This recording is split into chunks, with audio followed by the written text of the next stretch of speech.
बिस्मिल्लाहिर्रहमानिर्रहीम। आज मैं जनाब सिपरा की खिदमत में हाज़िर हुआ था। इलेक्शन सेशन जज साहब के पास मेरी पेशी थी 9 मई के केस के सिलसिले में।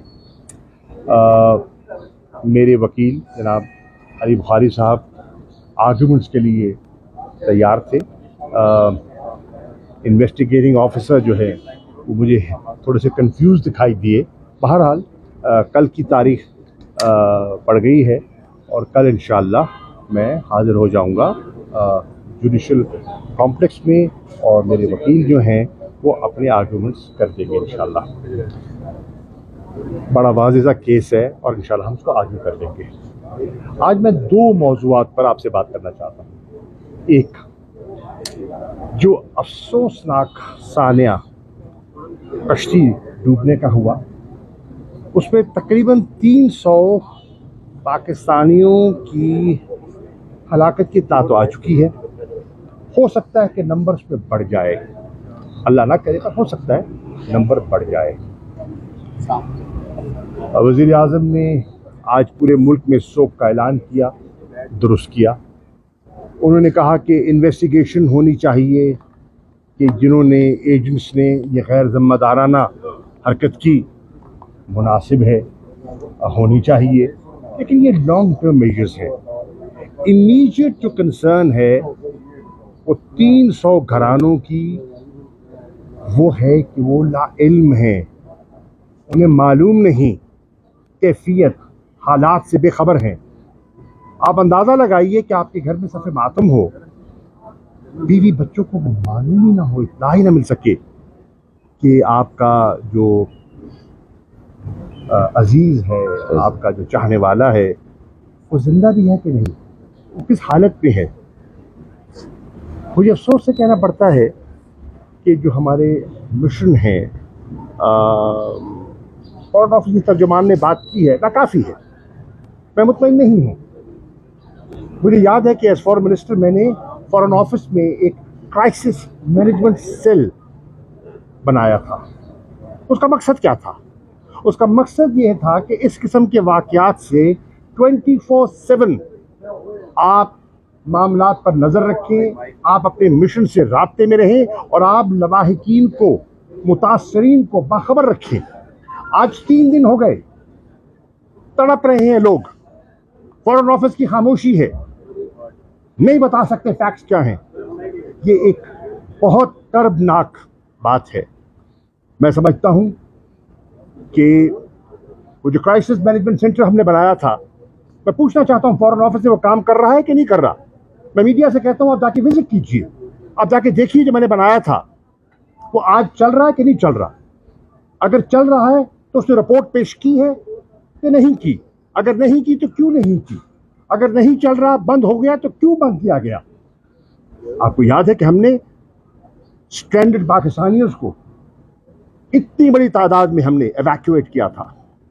इस क्राइसिस मैनेजमेंट सेंटर ने बहुत उम्दा कारकर्दगी का मुजाहरा किया था। आज खामोशी तारी है, सख्ता तारी है और लोग बेखबर हैं। मैं समझता हूं कि फॉरेन ऑफिस को फौरन इस पर कौम को मुत्तला करना चाहिए। बैसियत एक पाकिस्तानी के, बैसियत एक पार्लियामेंटेरियन के मेरा ये मुतालबा है। It is my right to know कि क्या हो रहा है। अगर कुछ नहीं हुआ तो क्यों नहीं हुआ।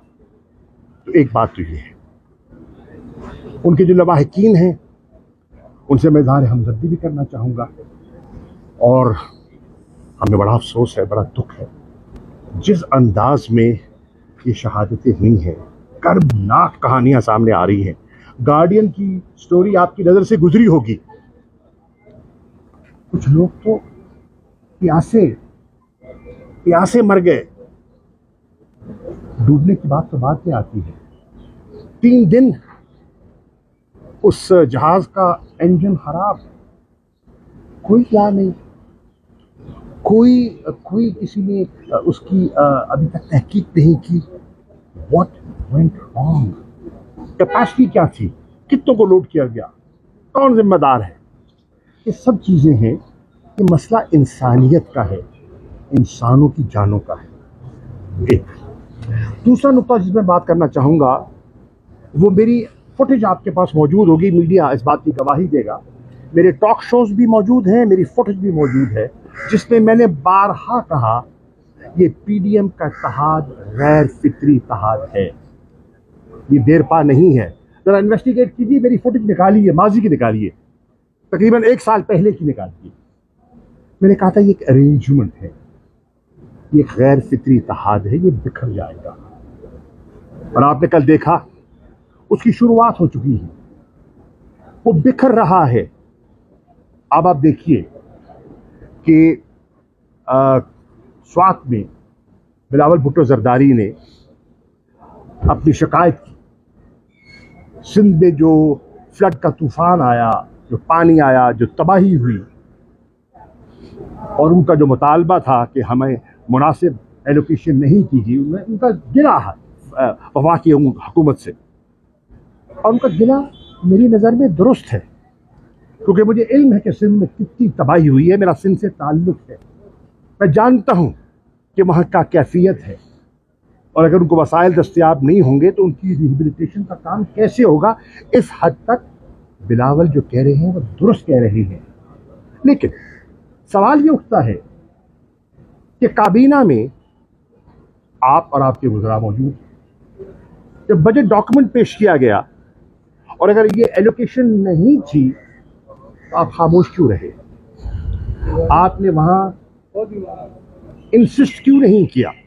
जैसे आपने कहा कि आपने सरकारी मुलाजमीन की तनख्वाहों पर एक तस्करा किया उनके इजाफे के लिए, तो आपने सिंध की इस एलोकेशन जिसको वफाकी हुकूमत ने आपके हक के बावजूद तस्लीम नहीं किया, तो आपके वज़रा ने, पीपल्स पार्टी के वज़रा ने उस पर इसरार क्यों नहीं किया? एक दूसरी बात, आज मैं देख रहा हूं कि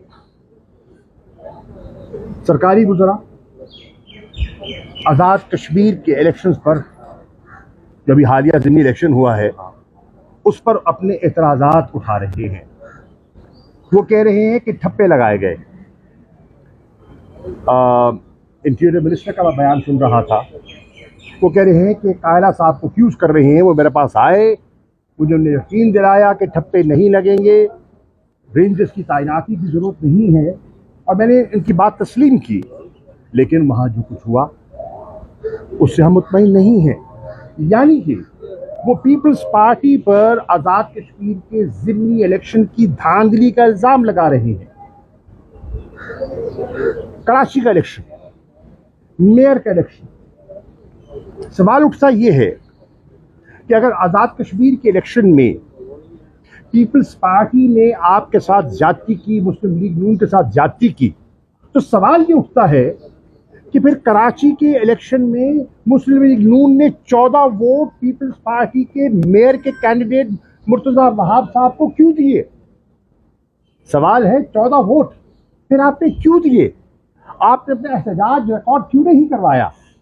एक तरफ आप धांधली का इल्जाम लगा रहे हैं, कराची के मेयर के इलेक्शन पर एतराज़ात उठा रहे हैं, और फिर वोट भी दे रहे हैं। देखिए, ये तज़ादात हैं जो सामने आ रहे हैं, और आज पाकिस्तान का जो शहरी है, पढ़ा लिखा नौजवान है, वो बयानों से, वो तकरीरों से कायल नहीं होगा। वो एक एक बात की तह तक जाता है, वो तहकीक करता है, और अगर मुतमईन नहीं होता तो मुस्तरद करता है, सोशल मीडिया पे मुस्तरद कर देता है, कहता मुझे मंजूर नहीं है, इस आपकी बात में वजन नहीं है, सदाकत नहीं है, सच नहीं है, फरेब है, कौम से धोखा किया जा रहा है। तो ये सब चीज़ें हैं जो हमें सामने दिखाई देती हैं। मैं नदीम अफजल चंद साहब की गुफ्तगू सुन रहा था, मेरे कॉलीग रहे, बड़े बड़े खुल के बात करते हैं, ज़्यादादार आदमी हैं। उन्होंने क्या कहा?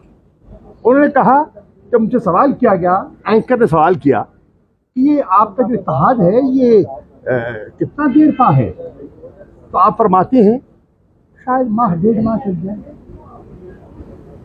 सवाल ये है, जब आप जानते हैं कि ये इत्तेहाद गैर फित्री है और इसकी मुद्दत 1.5 माह है, तो आज खामोशी, आज ये 1.5 माह का वक्फा क्यों? ये सब चीज़ें हैं जो अफसर, अभी तो बजट पे वोटिंग होनी है ना, अभी तो वोटिंग होनी है ना, तो क्यों नहीं पीपल्स पार्टी बजट के वोट देने से पहले इस पर एक फैसला करती? क्यों नहीं मुस्लिम लीग नून एक फैसला करती कि इस्तात को रखना है या नहीं रखना? हर हल्के में कैंडिडेट तैयार किए जा रहे हैं। पीपल्स पार्टी उनका हक है, वो अपने कैंडिडेट्स की तलाश कर रहे हैं। मुस्लिम लीग नून उनका हक है, अपने कैंडिडेट्स की तलाश कर रहे हैं। यानी कि अमली तौर पर यह इत्तेहाद खत्म हो चुका है। जिसे कहते हैं ना, अभी इसका जिसे कहते हैं ना, फॉर्मल अनाउंसमेंट की ताखीर है, तो फिर क्यों है? अगर प्रिंसिपल्ड पोजीशन है तो उस प्रिंसिपल्ड पोजीशन लेने में फिर ये हीलो हुज्जत कि क्यों है, ये पाकिस्तान के लोग सवाल कर रहे हैं और लोग आज बहुत समझदार हो गए। शुक्रिया।